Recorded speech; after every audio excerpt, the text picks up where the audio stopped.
Mesdames et messieurs les chefs d'entreprise, chers adhérents du Nicongo, distingués invités,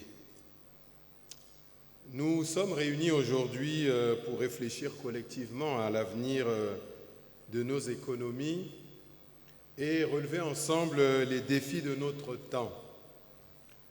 Dans un monde qui est perpétuellement en profonde mutation, le secteur privé reste le moteur essentiel de l'innovation et de la croissance.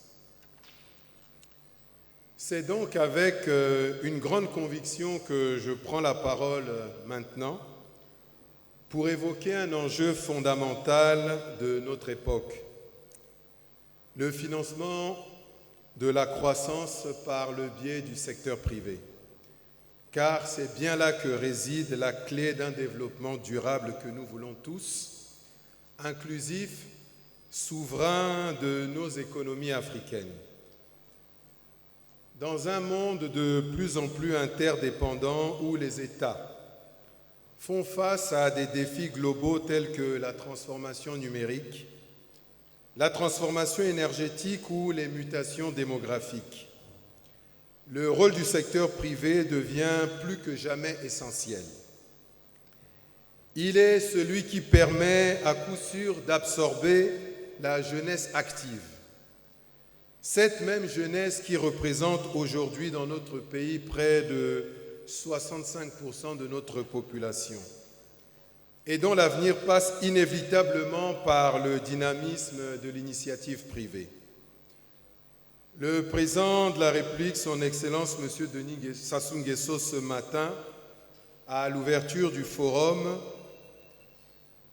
en était une illustration parfaite, dans ce sens où il a voulu témoigner sa volonté inébranlable d'accompagner le développement à travers la jeunesse et à travers le secteur privé, dans un objectif clair de renforcer l'employabilité et l'insertion professionnelle de la jeunesse. Les instruments classiques tels que le crédit bancaire, les marchés de capitaux, les aides publiques existent, c'est vrai, mais fort est de constater qu'ils ne sont plus suffisants. Les banques commerciales aujourd'hui sont frileuses, nous le constatons. Les marchés financiers sont encore très peu développés. Les procédures d'aide sont souvent lentes et lourdes à mettre en place. Résultat des courses, des milliers d'entrepreneurs porteurs de projets sont laissés sans solution, faute d'un cadre approprié pour concrétiser leurs ambitions. C'est pourquoi je souhaite aujourd'hui mettre en lumière un levier puissant, stratégique et moderne que constitue le partenariat public-privé. Le partenariat public-privé n'est pas seulement un mécanisme de financement. C'est bien plus que cela. C'est un outil de co-construction, de mutualisation de compétences, de partage de risques et d'accélération du développement. Il permet bien entendu à l'État de mobiliser les forces du secteur privé pour répondre aux besoins collectifs, tout en créant de la richesse, de la valeur ajoutée et en structurant un tissu entrepreneurial solide et compétitif.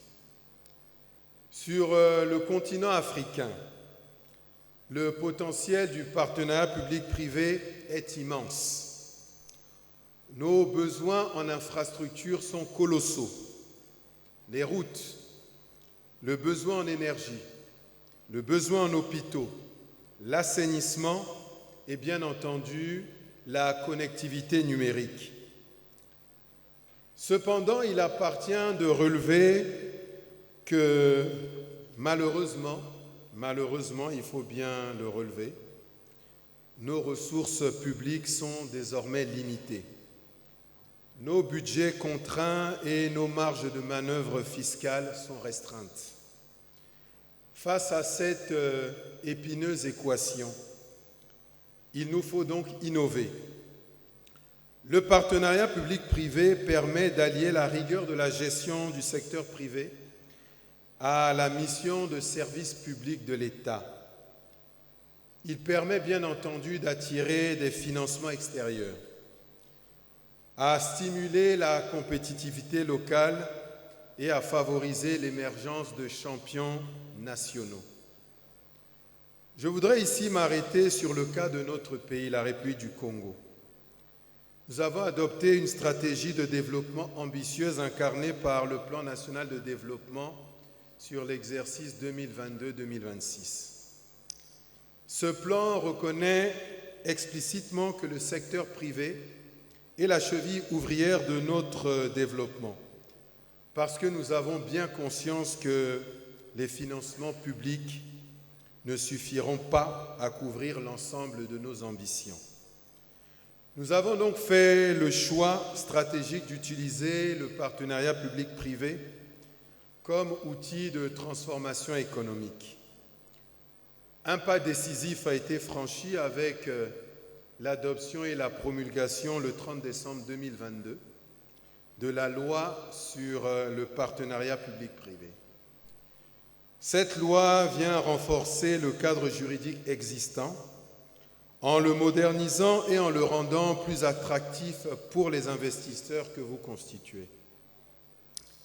Elle introduit des mécanismes clairs de sélection de projets, de répartition des risques, de suivi de l'exécution contractuelle et de protection des intérêts publics et privés.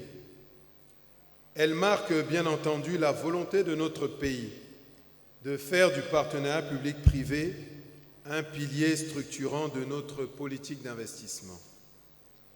Et je parle ici avec l'expérience du terrain, celle du ministre que je suis qui, depuis 4 ans maintenant, a sillonné le monde à la recherche d'investissement.